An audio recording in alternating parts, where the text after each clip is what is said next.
हाय everyone, welcome back. So आज एक small cap pharma company का डिस्कशन करेंगे, दैट इज बीटा ड्रग। हमने फार्मा सेक्टर में अभी तक Quality pharma, Senores pharma cover कर रहे हैं। So pharma sector is new for me as well, but यहाँ पे काफी अच्छे डेवलपमेंट्स हो रहे हैं। ओवरऑल सेक्टर में टेलविंड्स हैं। टेलविंड्स क्या होते हैं? लेट्स से आप किसी सेक्टर में ट्रैक कर रहे हो एंड ओवरऑल मैक्रो लेवल से उसमें पुश आ रहा है। सो एग्जाम्पल के लिए जैसे डिफेंस सेक्टर है, डिफेंस की कंपनीज पहले भी काम कर रही थी, बना रही थी, बट जब से मोदी गवर्नमेंट आई है, इन्होंने डिफेंस पे काफी फोकस करा है एंड डिफेंस के बजट बहुत ज्यादा बढ़ा दिए। सो उससे क्या होता है, जब गवर्नमेंट की डिमांड बहुत ज्यादा आती है, सो ऑटोमेटिकली आपका बिजनेस बढ़ेगा। सो आपको बिजनेस इजी हो जाता है करना, डिमांड आउटलुक बदल जाता है, आपके लिए चीजें फेवरेबल हो जाती हैं। हेडविंड्स कैसे है? जो भी आईटी सेक्टर में चल रही है, अगर आप काम भी कर रहे हो, ज्यादा ग्रो का भी ट्राई कर रहे हो, बट ओवरऑल सेक्टर में बिजनेस नहीं मिल रहा, यूएस एंड जो बाहर की कंपनी है वो सब ऑटोमेट कर रहे हैं, जो रिडंडेंट वर्क जो पहले ये आईटी कंपनीज करती थी वो अब कम आएगा इंडिया पे। सो ये हेडविंड्स है, आपको बिजनेस करने में प्रॉब्लम। तो हमें कहाँ पे फोकस करना है एज एन इन्वेस्टर? जहां पे आपको टेलविंड्स मिल रही है। As on date I am not holding any IT company, because जहां पे टेलविंड्स है उन सेक्टर्स पे फोकस करो, पैसा वहां पे बनता है जहां पे ग्रोथ आ रही है। Growth is revenue growth. अगर धंधा ही नहीं बढ़ेगा तो आप क्या करोगे? आपका पैसा तब बनेगा जब कंपनी आपने ली वहां से कंपनी ग्रो करे। सो अभी बीटा ड्रग्स का डिटेल में एनालिसिस करते हैं एंड देखते हैं अभी इसमें कितना वर्थ इट है कि नहीं to take a bet. So let's start. So as you can see on the screen, overall जो फार्मा सेक्टर है वो काफी अच्छा कर रहा है, ऑल टाइम हाई पे फार्मा इंडेक्स है। एंड जो Senores pharma we have covered वो भी ऑल टाइम हाई पे चल रहा है। क्वालिटी फार्मा ये भी ऑल टाइम हाई पे चल रहा है। बट ये डजंट मीन कि आपको ब्लाइंडली कोई भी फार्मा कंपनी ले लेनी है। जब भी इस सेक्टर में कोई भी दिक्कत आएगी, तो जो भी कंपनी खाली रैली में बस ऐसी चल गई थी, बिजनेस मॉडल स्ट्रांग नहीं है, तो बहुत पिटाई होगी, बिकॉज सारी कंपनीज ऑल टाइम हाई पे चल रही है। थोड़ा रिस्क भी रहता है। बट अगर आप सारे सेक्टर्स के चार्ट खोलोगे, जहां पे ऑल टाइम हाई होता है वहां पे कुछ अच्छे डेवलपमेंट्स हो रहे होते हैं। सिमिलरली ऑरबिंदो फार्मा भी, ये बड़ी कंपनीज है, लुपिन, सन फार्मा, ये सारी कंपनीज भी ऑल टाइम हाई पे चल रही है after long years. So before continuing, there is a free Telegram group जिसका link is in the description. अभी ये बंद हो गया था बिकॉज गवर्नमेंट ने टेलीग्राम बंद कर दिया था, but now it's again working.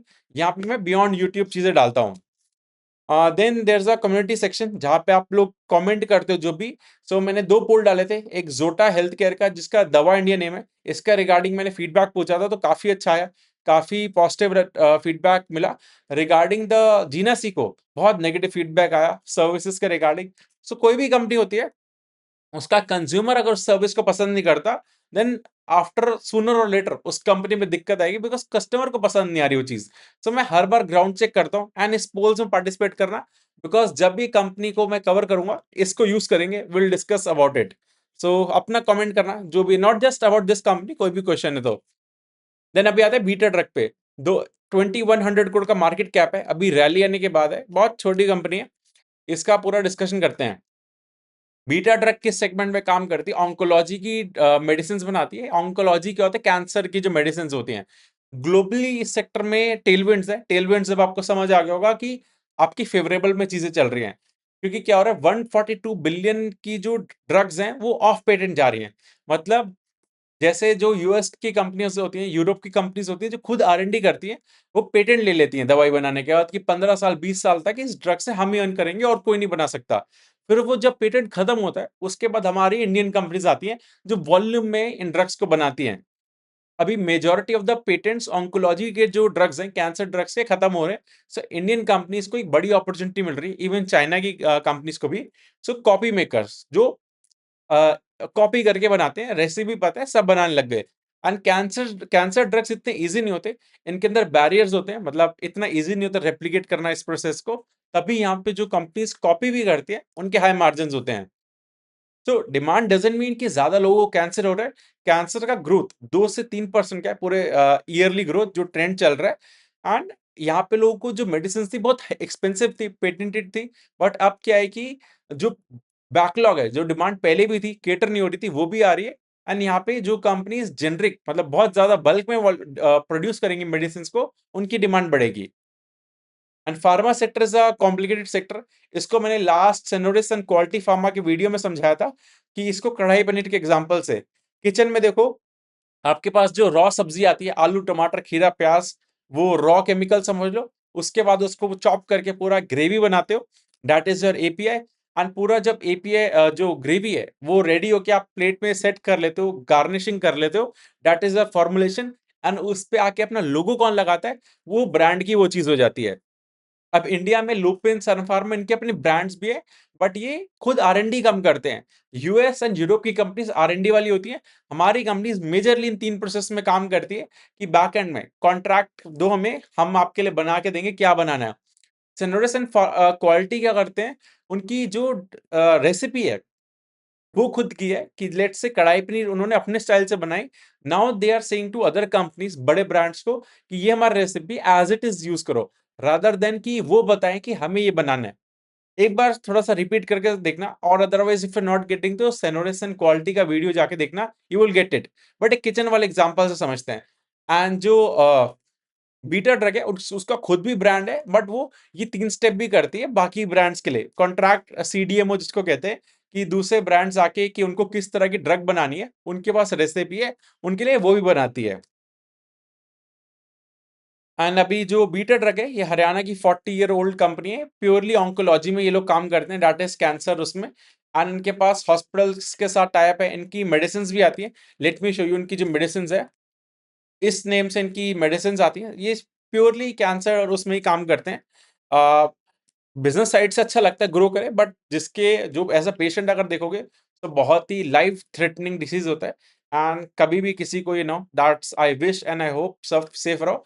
But जिसको हो गया, दे आर क्यूरिंग देम, उस पॉइंट ऑफ व्यू से सोचो, रादर देन कि इनका धंधा बढ़े, लोगों को ज़्यादा प्रॉब्लम हो, वो गलत अप्रोच है। मतलब स्पेशली इस बिज़नेस में, जहाँ पे अदर साइड पे कौन है।